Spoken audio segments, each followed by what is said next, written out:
Here's the president.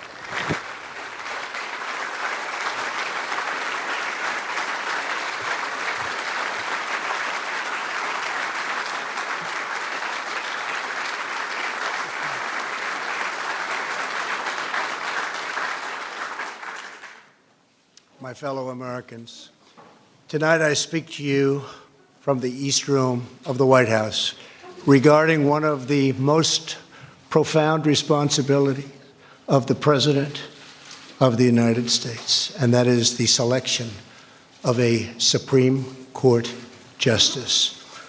I've often heard that other than matters of war and peace, this is the most important decision a president will make. The Supreme Court is entrusted with the safeguarding of the crown jewel of our republic, the Constitution of the United States. 12 days ago, Justice Anthony Kennedy informed me of his decision to take senior status on the Supreme Court, opening a new vacancy. For more than 4 decades, Justice Kennedy served our nation with incredible passion and devotion. I'd like to thank Justice Kennedy for a lifetime of distinguished service.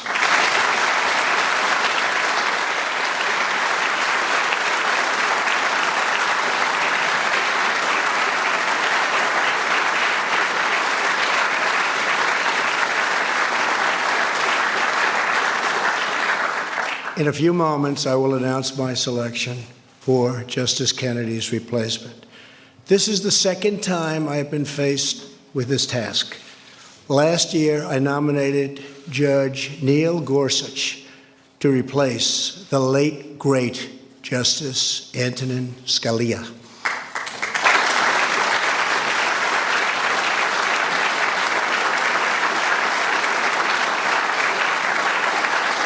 I chose Justice Gorsuch because I knew that he, just like Justice Scalia, would be a faithful servant of our Constitution. We are honored to be joined tonight by Justice Scalia's beloved wife, Maureen. Maureen?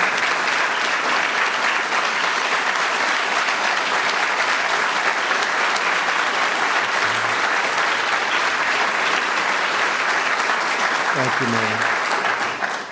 Both Justice Kennedy and Justice Scalia were appointed by a president who understood that the best defense of our liberty and a judicial branch immune from political prejudice were judges that apply the Constitution as written.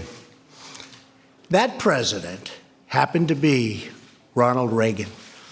For this evening's announcement, we are joined by Ronald Reagan's Attorney General, Edwin Meese. Ed?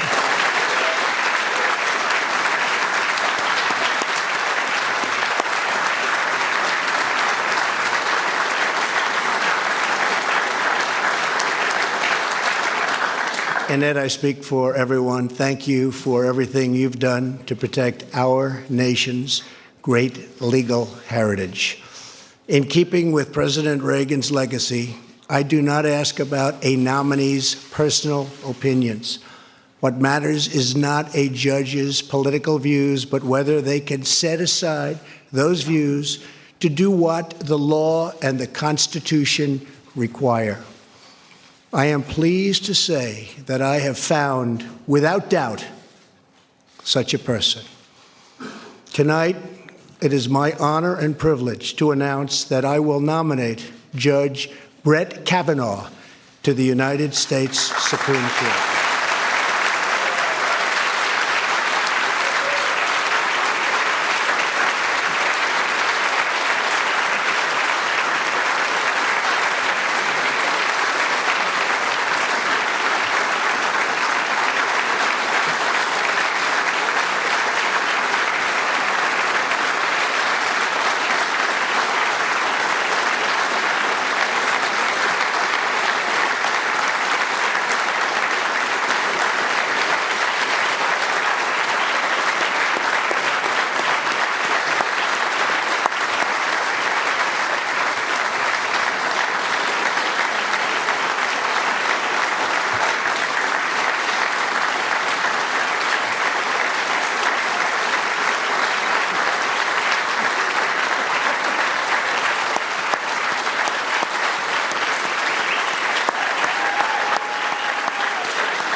I know the people in this room very well. They do not stand and give applause like that very often, so they have some respect. And Brett's wife, Ashley, and their two daughters, Margaret and Liza, have joined us on the podium. And thank you and congratulations to you as a family. Thank you.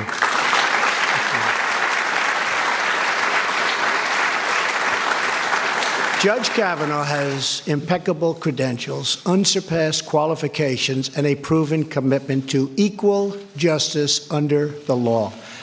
A graduate of Yale College and Yale Law School, Judge Kavanaugh currently teaches at Harvard, Yale, and Georgetown. Throughout legal circles, he is considered a judge's judge, a true thought leader among his peers. He is a brilliant jurist with a clear and effective writing style, universally regarded as one of the finest and sharpest legal minds of our time. And just like Justice Gorsuch, he excelled as a clerk for Justice Kennedy. That's great. Thank you. Yeah.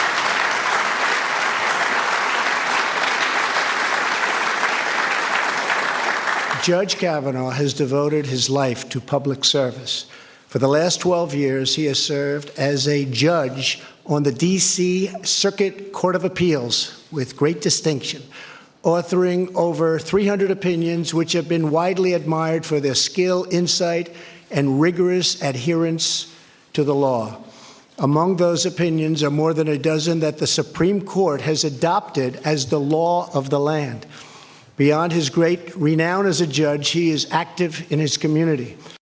He coaches CYO basketball, serves meals to needy families, and, having learned from his mom, who was a school teacher in D.C., tutors children at local elementary schools.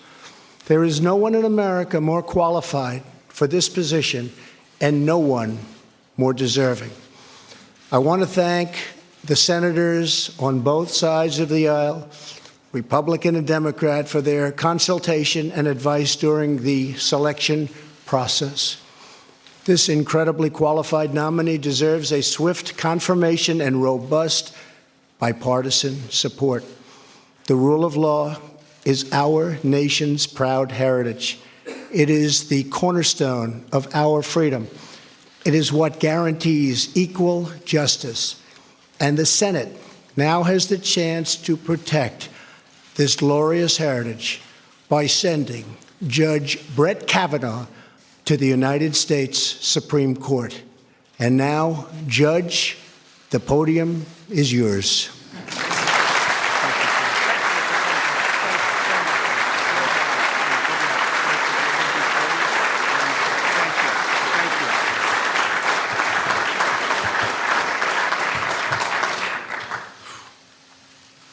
Mr. President, thank you.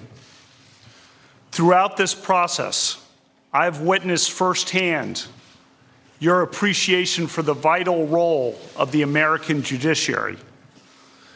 No president has ever consulted more widely or talked with more people from more backgrounds to seek input about a Supreme Court nomination.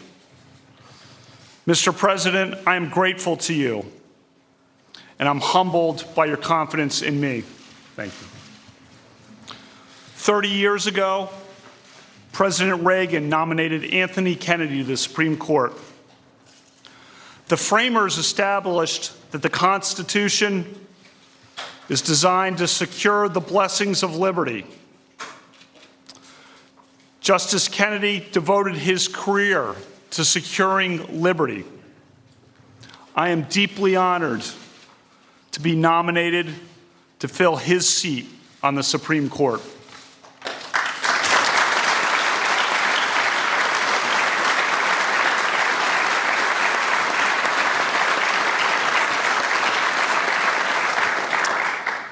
My mom and dad are here. I am their only child.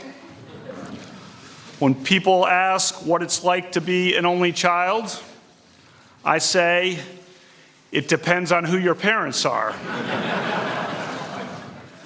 I was lucky.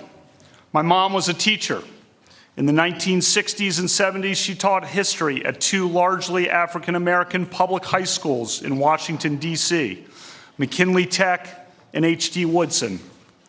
Her example taught me the importance of equality for all Americans. My mom was a trailblazer. When I was 10, she went to law school and became a prosecutor. My introduction to law came at our dinner table when she practiced her closing arguments. Her trademark line was, "Use your common sense. What rings true? What rings false?" That's good advice for a juror and for a son. One of the few women prosecutors of that time, she overcame barriers and became a trial judge. The president introduced me tonight as Judge Kavanaugh, but to me, that title will always belong to my mom. My dad went to law school at night while working full-time. He has an unparalleled work ethic and has passed down to me his passion for playing and watching sports. I love him dearly. The motto of my Jesuit high school was "Men for Others." I've tried to live that creed. I've spent my career in public service from the executive branch and the White House to the U.S. Court of Appeals for the D.C. Circuit. I've served with 17 other judges, each of them a colleague and a friend. My judicial philosophy is straightforward. A judge must be independent and must interpret the law, not make the law. A judge must interpret statutes as written, and a judge must interpret the Constitution as written, informed by history and tradition and precedent. For the past 11 years, I've taught hundreds of students, primarily at Harvard Law School. I teach that the Constitution's separation of powers protects individual liberty. And I remain grateful to the dean who hired me, Justice Elena Kagan. As a judge, I hire 4 law clerks each year. I look for the best. My law clerks come from diverse backgrounds and points of view. I am proud that a majority of my law clerks have been women. I am part of the vibrant Catholic community in the D.C. area. The members of that community disagree about many things, but we are united by a commitment to serve. Father John Ensler is here. 40 years ago, I was an altar boy for Father John. These days, I help him serve meals to the homeless at Catholic Charities. I have 2 spirited daughters, Margaret and Liza. Margaret loves sports, and she loves to read. Liza loves sports, and she loves to talk.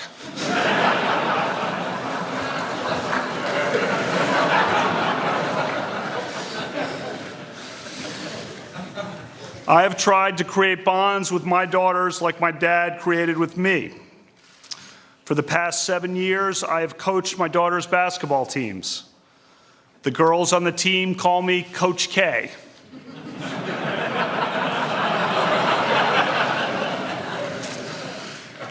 I am proud of our Blessed Sacrament team that just won the city championship.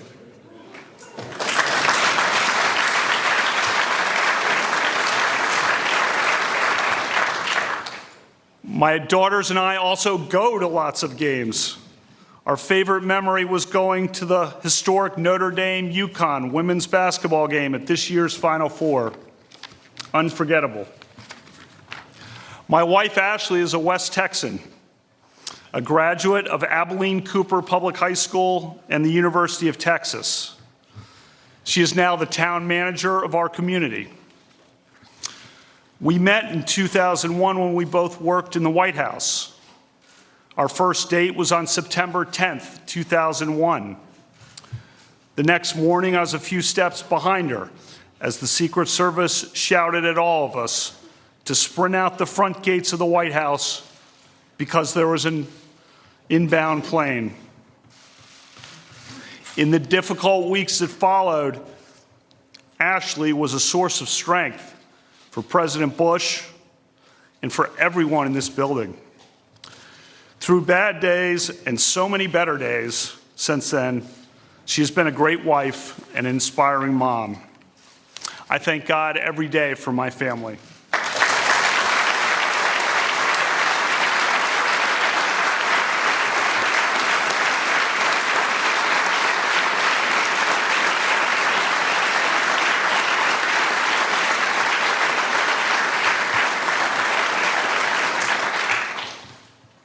Tomorrow, I begin meeting with members of the Senate, which plays an essential role in this process.